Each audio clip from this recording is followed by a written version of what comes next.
తెలంగాణ రాష్ట్రంలో నందమూరి తారక రామారావు గారికి అభిమానులు ఉన్నారు, నారా చంద్రబాబు నాయుడు గారికి సహచరులు అనుచరులు ఉన్నారు. వాళ్ళందరికీ నా విజ్ఞప్తి ఒక్కటే, ఈ తెలంగాణ రాష్ట్రంలో తెలుగుదేశం ఉండొద్దని కక్ష గట్టి ఆ పార్టీ నాయకత్వాన్ని దెబ్బతీసిన చంద్రశేఖరరావును బీఆర్ఎస్ ను సమూలంగా 100 మీటర్ల గోతి తీసి పాతి పెట్టినప్పుడే బీఆర్ఎస్ వాళ్ళు గద్దెలు దిగాలి, ఊర్లలో బీఆర్ఎస్ దిమ్మలు కూలాలి. అప్పుడే నందమూరి తారక రామారావు గారికి నిజమైన నివాళులు అర్పించిన వాళ్ళం అవుతాము. ఆ విధంగా మనము ముందుకు వెళ్లాల్సిన అవసరం ఉన్నది. బీఆర్ఎస్ ను బొందబెట్టాల్సిన బాధ్యత మన అందరి మీద ఉన్నది మిత్రులారా. అదే విధంగా రెండవ వ్యక్తి ఉచిత కరెంటును అందించిన వాడు, ప్రతి పేదవాడికి ఇందిరమ్మ ఇల్లు ఉండాలి అని 2004 సంవత్సరంలో ముఖ్యమంత్రిగా మొట్టమొదటిసారి బాధ్యత చేపట్టిన ఎల్బీ స్టేడియంలో మొదటి సంతకాన్ని రైతులకు ఉచిత కరెంటు ఇవ్వాల్సిందే. తెలంగాణ రైతాంగాన్ని ఆదుకోవాలి. కాలిపోతున్న మోటార్లు, పేలిపోతున్న ట్రాన్స్ఫార్మర్లను అన్నిటిని కూడా సరిదిద్దాలి అని ఉచిత కరెంటు మీద మొట్టమొదటి సంతకం పెట్టి ఆనాడు ఉచిత కరెంటు రైతులకు ఇవ్వడమే కాకుండా దాదాపుగా 1300 కోట్ల రూపాయల రైతుల బకాయిలను రద్దు చేయడమే కాకుండా వేలాది రైతుల మీద ఉన్న క్రిమినల్ కేసులను రద్దు చేసి మొదటి సంతకం పెట్టింది డాక్టర్ వైఎస్ రాజశేఖర్ రెడ్డి. వారి స్ఫూర్తిగా ఆనాడు 7 గంటలు ఉచిత కరెంటుతో ప్రారంభమై ఈనాడు పేదలకు రైతులకు 24 గంటల వ్యవసాయానికి ఉచిత విద్యుత్తును ఇవ్వడమే కాకుండా ఈనాడు మిత్రులు పట్టి విక్రమార్క గారి శాఖలో ప్రతి పేదవాడి ఇంటికి 200 యూనిట్లు ఉచితంగా కరెంటు ఇవ్వాలని 52 లక్షల పేదల కుటుంబానికి 200 యూనిట్లు ఉచిత కరెంటు, ఈ రోజు 30 లక్షల పంపు సెట్లకు 24 గంటల ఉచిత కరెంటును ఈ రోజు మనం అమలు చేస్తున్నాం. ఆనాడు 2004 నుంచి 2014 వరకు 10 సంవత్సరాలలో ప్రతి పేదవాడికి తండాలలో, గూడాలలో, మారుమూల పల్లెల్లో ఇందిరమ్మ ఇండ్లు కట్టాలి, పేదవాడి ఆత్మ గౌరవాన్ని నిలబెట్టాలని 25 లక్షల ఇండ్లను ఆనాడు డాక్టర్ వైఎస్ రాజశేఖర రెడ్డి గారు యూపీఏ ప్రభుత్వంలో సోనియా గాంధీ గారు పేదలకు ఇండ్లు ఇచ్చారు. మరి తెలంగాణ వచ్చిన 10 సంవత్సరాలలో డబుల్ బెడ్రూమ్ ఇండ్లని మనల్ని ఊరిచ్చిండు. మీకెవరికైనా డబుల్ బెడ్రూమ్ ఇల్లు ఇచ్చిండా అని నేను అడుగుతున్నా. ఎవరికైనా వచ్చిందా? ఎవరైనా డబుల్ బెడ్రూమ్ ఇల్లు కట్టుకున్నారా? కానీ ప్రజాపాలన కాంగ్రెస్ పార్టీ అధికారంలోకి వచ్చిన మరుక్షణం మీ అభిమాన నాయకుడు పొంగులేటి శ్రీనివాస్ రెడ్డి గారి శాఖలో గృహ నిర్మాణ శాఖను పునరుద్ధరించి ఆనాటి ప్రభుత్వం రద్దు చేస్తే బీఆర్ఎస్ వాళ్ళు పేదోడి మీద కుట్ర చేసి పేదవాడికి ఇల్లు ఉండొద్దు, పేదవాడు ఎప్పుడు అడుక్క తినేటట్లనే ఉండాలి, వాళ్ళ మోచేతి నీళ్లు తాగాలి అన్నట్టుగా వ్యవహరిస్తే మీ అభిమాన నాయకుడు పొంగులేటి శ్రీనివాస్ రెడ్డి గారు గృహ నిర్మాణ శాఖ మంత్రిగా బాధ్యతలు చేపట్టి ఈరోజు మొదటి సంవత్సరంలోనే పేదవాళ్లకు ఇందిరమ్మ ఇల్లు ఇవ్వాలని 4.5 లక్షల ఇండ్లు, ప్రతి నియోజకవర్గానికి 3500 ఇందిరమ్మ ఇండ్లు, ప్రతి పేదవాడికి ఇల్లు అనుమతి వస్తే 5 లక్షల రూపాయలు ఉచితంగా ఇవ్వాలని ఆ పథకాన్ని మీ జిల్లాలోనే, ఖమ్మం జిల్లాలోనే భద్రాద్రి రాముల వారి సాక్షిగా మనం ఆ పథకాన్ని ప్రవేశపెట్టుకున్నాం. గృహ ప్రవేశాలు కూడా మళ్ళీ ఇక్కడనే వచ్చినాం. సన్న బియ్యం ఈ పథకాన్ని ఒక గిరిజనుల ఇంట్లో నేనే స్వయంగా ఖమ్మం వచ్చి ఏ బియ్యం అయితే మనం ఉచితంగా ఇస్తున్నామో ఆ బియ్యంతోనే వడ్డిస్తే ఆ బియ్యంతోనే అన్నం ఈ ఖమ్మం జిల్లాలోనే నేను తిన్నా. ఈరోజు ఈ ఖమ్మం జిల్లాలో ఇచ్చిన ఇందిరమ్మ ఇండ్ల గృహ ప్రవేశానికి పేదవాళ్ళ కళ్ళల్లో ఆనందం చూడడానికి వచ్చి మొదటి సంవత్సరంలోనే 4.5 లక్షల ఇండ్లు పేదవాళ్లకు అందుబాటులోకి తీసుకొచ్చినాం. మళ్ళీ ఏప్రిల్ తర్వాత 2వ విడత కూడా పేదవాళ్లకు ఇందిరమ్మ ఇండ్లు ఇచ్చే బాధ్యత, ముఖ్యంగా పట్టణ ప్రాంతాలలో ఉన్న పేదలకు కూడా ఇండ్లు ఇచ్చే బాధ్యత కాంగ్రెస్ పార్టీ తీసుకుంటుంది. వాస్తవంగా 10 సంవత్సరాలు చంద్రశేఖరరావు గారి చేతికి 20 లక్షల కోట్ల రూపాయలు వచ్చినాయి. 20 లక్షల కోట్ల రూపాయలు ఎక్కడికి పోయినావో నాకు తెలియదు, కానీ ఒకవేళ ఆనాటి ప్రభుత్వం సంవత్సరానికి 2 లక్షల ఇండ్లు కట్టున్నా 10 ఏళ్లలో 20 లక్షల ఇందిరమ్మ ఇండ్లు పేదవాళ్లకు కట్టించి ఉండే అవకాశం ఉండే. డబుల్ బెడ్రూమ్ ఇండ్ల పేరు మీద పేదల్ని దగా చేసిండు తప్ప ఏ ఒక్కరికి కూడా ఇల్లు ఇవ్వలే.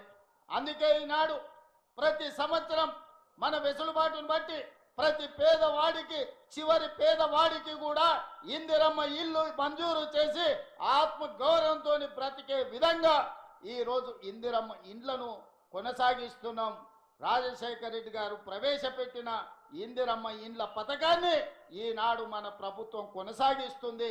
ఎక్కడ కూడా రాష్ట్రాలు వేరైనా, ఈనాడు ఆ పార్టీలు వేరైనా, వాళ్ళ కుటుంబాలు వేరే పార్టీలో ఉన్నా ఎన్టీ రామారావు గారిని, వైఎస్ రాజశేఖర రెడ్డి గారిని ఆదర్శంగా తీసుకొని తెలంగాణ రాష్ట్రంలో సంక్షేమ పథకాలను అమలు చేసే ప్రయత్నం మన ప్రభుత్వం చేస్తుంది.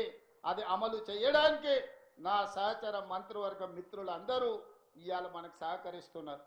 మిత్రులారా, 2 సంవత్సరాలు పూర్తి చేసుకున్నాం. ఈ మధ్యనే 5 సంవత్సరాల కోసం ఎన్నికైన ప్రభుత్వాన్ని మొదటి సంవత్సరం పూర్తిగాక ముందు నుంచే ఒక పక్కన శుక్రాచార్యుడు, ఇంకొక పక్కన మారీచుడు, సుబాహుడు బయలుదేరిండ్రు. మీరు దిగాల్సిందే అని. శుక్రాచార్యుడి గురించి, మారీచుడి గురించి నాకంటే రామాయణం తెలిసిన మీకే ఎక్కువ తెలుసు. ఆనాడు పురాణాలలో దేవతలు యజ్ఞాలు యాగాలు చేస్తుంటే వాటిని భగ్నం చెయ్యాలి, సామాన్య ప్రజలకు మేలు కోసం ఆనాడు దేవతలు యాగాలు చేస్తుంటే పేదలకు మేలు జరగొద్దు అని ఆ యాగాలను భగ్నం చేసే పని మీద రాక్షసుల కులగురువు, బ్రహ్మ రాక్షసుల కులగురువు బకాసురుడు లాంటి వాళ్ళను, మారీచుడు లాంటి వాళ్ళను, రావణాసురుడు లాంటి వాళ్ళకు కులగురువు ఎవడంటే శుక్రాచార్యుడు. భూ బకాసురులకు, ఈరోజు భూ కబ్జాదారులకు, ఈరోజు హత్యలు చేసేటోళ్లకు, ఆక్రమించుకునేటోళ్లకు అధికారాన్ని అడ్డం పెట్టుకొని తెలంగాణ రాష్ట్రాన్ని దోసుకునేటోళ్ళకు కూడా ఒక శుక్రాచార్యుడు రాక్షస కులగురువు ఉన్నాడు. ఎక్కడున్నాడా? ఎర్రవల్లి ఫామ్ హౌజ్లో ఉన్నాడు. ఎర్రవల్లి ఫామ్ హౌజ్లో ఉండి పన్నాగాలు పన్నుతుంటాడు. శకుని మామ పన్నినట్టు పన్నాగాలు పన్నుతుంటాడు. దుర్యోధన వంశాన్ని ఎంబడి పెట్టుకొని ఏదో రకంగా ఈరోజు కుట్రల కుతంత్రాలతోని ప్రజా పాలనను, పేదల ప్రభుత్వాన్ని పడగొట్టాలని ఆలోచన. శుక్రాచార్యుడేమో ఫామ్ హౌస్కి పోయిండు, మారుచుడు సుబాహుడేమో బామ్మార్తుల ముసుగులో అసెంబ్లీ లోపలికి వస్తుండ్రు. ఇవాళ మారీచుడు మీకు తెలుసు, మారీచుడే మాయ జింక రూపంలో సీతను ఎత్తుకపోవడానికి రావణాసురుడికి సహకరిస్తే చివరికి మారీచుడి సావు రాముడి చేతిలోనే తప్పలేదు. అట్లనే ఈనాడు ఈ ప్రభుత్వాన్ని బట్టగాల్చి మీదెయ్యాలి, ఈ ప్రభుత్వాన్ని బదనాము చెయ్యాలి అని అడ్డగోలుగా ప్రచారాలు ఈరోజు చేసే ప్రయత్నము మారీచుడు సుబాహుడు చేస్తున్నారు. ఆనాడు మాయలేడి రూపంలో వస్తే ఈనాడు సోషల్ మీడియా రూపంలో వస్తున్నారు. లేని అవాకులు చవాకులకు మంత్రముల మీద ఈరోజు ప్రచారాలు చేస్తున్నారు, ప్రత్యక్షంగా పరోక్షంగా. ఈనాడు టెండర్ల గురించి కొన్ని పత్రికలు రాస్తున్నాయి. సింగరేణిలో కొంత కుంభకోణం జరిగింది, బొగ్గంతా మాయమైందని. నేను ఆ పత్రికలకు, ఆ టీవీలకు, ఆ సోషల్ మీడియా వాళ్లకు, ఆ రాజకీయ పార్టీ నాయకులకు నేను చెప్పదలుచుకున్నా, ఈ ప్రభుత్వంలో అవకతవకలకు తావు లేదు.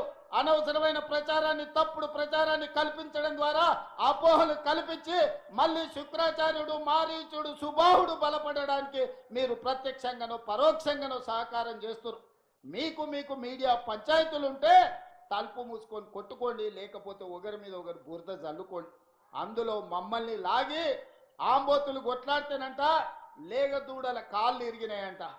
2 మీడియా యజమానులు కొట్లాడుకుంటే మీరు కొట్లాడుకోండి, కానీ మా మంత్రులని బదనాం చేసే కార్యక్రమాన్ని మీరు తీసుకోకండి.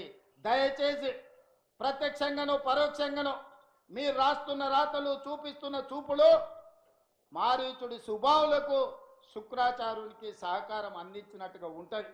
ఒక్కసారి ఆలోచన చేసి వాస్తవాలను తెలుసుకొని రాసే ముందు మమ్మల్ని వివరణ అడగండి.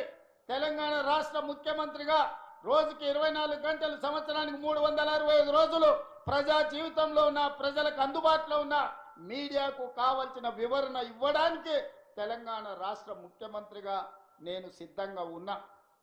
ఏదైనా వార్త ఏ టీవీలో వచ్చినా, ఏ పేపర్లు వచ్చినా, ఏ సోషల్ మీడియాలో వచ్చినా నా ఎమ్మెల్యేల మీద, నా ఎమ్మెల్సీల మీద, ఎంపీల మీద, మంత్రుల మీద ఎవరి మీద ఆరోపణ వచ్చినా వాళ్ళందరికీ నాయకుడిగా, కుటుంబ పెద్దగా అది నా గౌరవానికి భంగం కలిగిస్తుంది, నా నాయకత్వం పట్ల అపోహలను కలిగిస్తుంది. ఇలాంటి విషయాలలో ఎలాంటి కాంప్రమైజ్ లేదు. మా మంత్రుల మీద ఏదొచ్చినా రాసే ముందు నన్ను వివరణ అడగండి. ఈ ప్రభుత్వాన్ని అందరినీ సమన్వయం చేసుకొని, అందరి సహకారం తీసుకొని, అనుభవజ్ఞులైన తుమ్మల లాంటి వాళ్ళ అనుభవాన్ని తీసుకొని ఈరోజు ఈ ప్రభుత్వాన్ని నడుపుతున్నాం. 24 గంటలు పని చెయ్యాలి అంటే, సమ్మక్క సారలమ్మ గుడిని 100 రోజుల్లో పూర్తి చెయ్యాలి అని అంటే ఆ బాధ్యతను మీ అభిమాన నాయకుడు పొంగులేటి శ్రీనివాసరెడ్డి గారికి బాధ్యత ఇచ్చి 100 రోజుల్లో అమ్మవారి మందిరాన్ని నిర్మించాలి అని 24 గంటలు వారిని అక్కడనే పెట్టిన.